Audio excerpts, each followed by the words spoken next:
Kemudian ayat selanjutnya, Pak.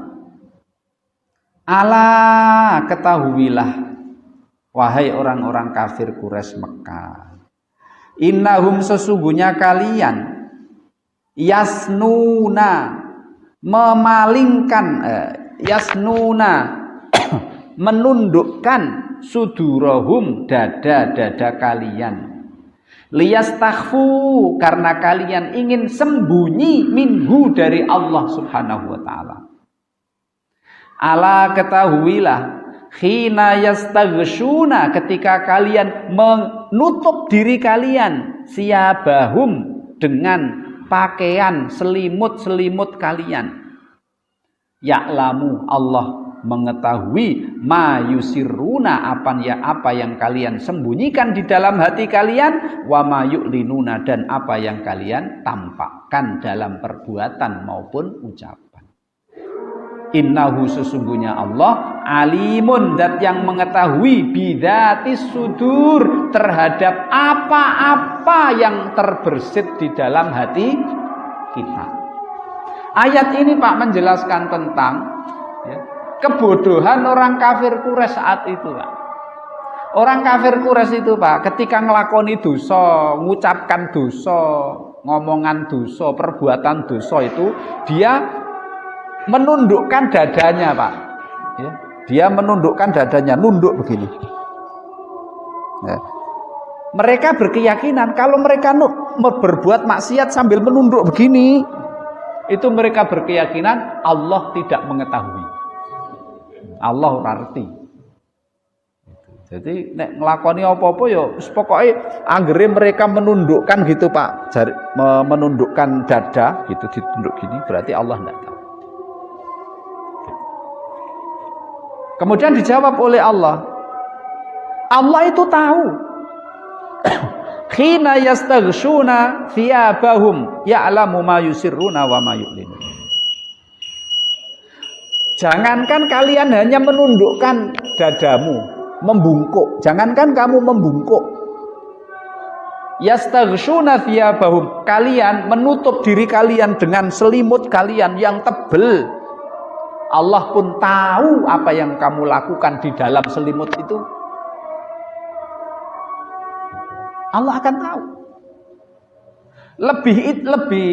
Lebih lagi, innahu alimun bidzatis sudur. Jangankan yang kamu lakukan di dalam selimut, masuk ke kamar dalam selimut, kemudian berbuat sesuatu di dalam selimut.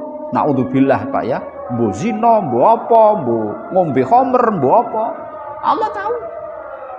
Jangankan seperti itu, innahu alimun bidzatis sudur. Allah itu ngerti yang ada di dalam hati kita ini. Allah tahu, Pak. Ngerti apa yang ada di hati kita. Nah, niat itu kan di hati, Pak. Allah tahu, Pak. Kita ini berbuat sholat, berbuat baik, niatnya apa? Niat kan dalam hati, Pak. Allah tahu apapun yang ada dalam hati, niat, ya, iri, dengki, baik, ya, hati kita Allah tahu. Makanya Allah mengatakan bahwa hatinya hambanya itu berada di antara jari jemarinya Allah Subhanahu wa ta'ala. Allah ngerti. Nah, ini pelajaran bagi kita, Pak. Ayat ini ya membantah, ya, memberi pelajaran kepada orang-orang kafir itu yang kurang ajar itu. Kalau bungkuk Allah katanya nggak lihat, kurang ajar. Gitu. Dan dijawab oleh Allah, hei orang kafir, kepercayaanmu itu nggak benar. Jangankan bungkuk, kamu berselimut di dalam selimut, nggak ada orang tahu, Allah tahu. Jangankan di selimut, di dalam hatimu kamu pengen apa itu Allah sudah tahu. Maka pelajaran yang kedua, Pak, ini bagi kita. Karena Allah itu tahu isi hati kita, mari Bapak Ibu saya hormati, ya, kita bersihkan hati kita. Kalau hati kita kotor, Allah tahu. Dan besok di hari kiamat, yang diterima oleh Allah adalah orang yang datang menghadap Allah dengan hati yang bersih. Ini loh Pak, yang paling angel ini bersihkan hati, ini yang paling angel wis. Angel, paling angel. Berantem sama temannya, terus akur. Angel, ini gampang Pak. Kalau ketemu salaman, senyum-senyum, iso. Neng busak di dalam hati ini loh Pak. Angel. Nah, maka amalan hati itu sangat-sangat berat.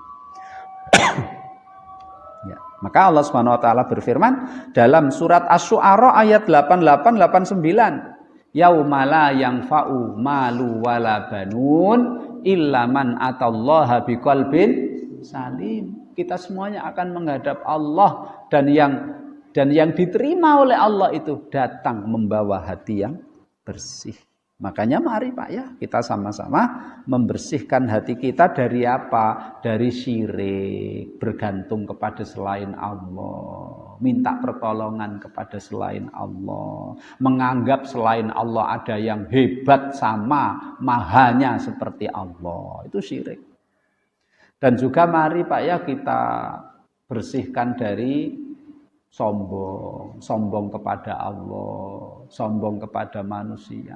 Sopo itu Pak? Iblis, sombong.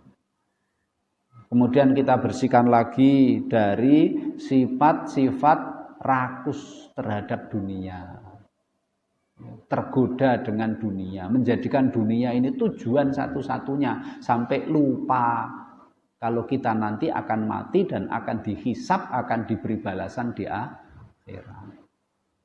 Makanya ulama-ulama kita itu memberikan nasihat Pak.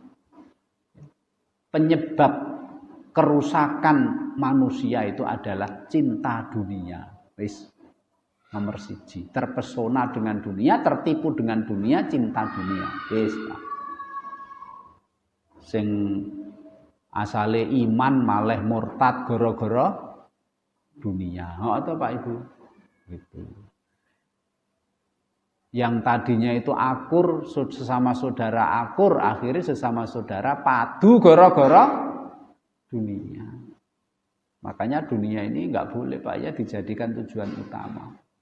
Maka Allah menyuruh kita, fa idza qudiyatis sholatu fantashiru fil ardi wabtagu min fadlillah wadhkurullaha katsiran la'allakum tuflihun.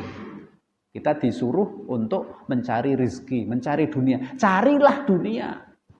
Tapi wadhkurullaha katsira, ingat kepada Allah yang banyak supaya tidak terlena. Maksudnya carinya dengan cara yang baik. Kemudian ketika dapat kita manfaatkan dengan cara yang baik, kita jadikan dunia ini bukan tujuan tapi hanya alat untuk mendapatkan pahala surganya. Memberi nafkah keluarga, nyekolah ke anak sak dhuwur-dhuwure monggo Pak.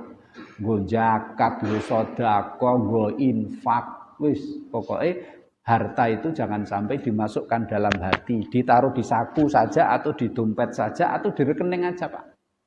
Ya, enggak usah di dalam hati. Hati ini hanya ada Allah, agamanya, ibadah kepadanya, kan gitu Pak ya. Cinta Rasulullah, cinta agamanya, cinta melaksanakan syariatnya, menegakkan agamanya. Dan juga Pak ya, doa agar Allah membersihkan hati kita ya, dari sifat-sifat terutama ya sifat iri, dengki, tamak, pokoknya itu Pak. Itu doanya, ini hadis diriwayatkan oleh Imam Muslim dari Zaid bin Arqam Pak. Yaitu Allahumma ati nafsi taqwaha wa zakkiha anta khairu man zakkaha anta waliyuha wa maulaha. Nah, udah ngapal tetapi Ibu ada yang ngapal. Nah, Bapak belum hafal, nanti kalau hafal yang doa biasanya itu nanti kita hafal ini Pak ya. Kita hafalin, ini penting membersihkan hati.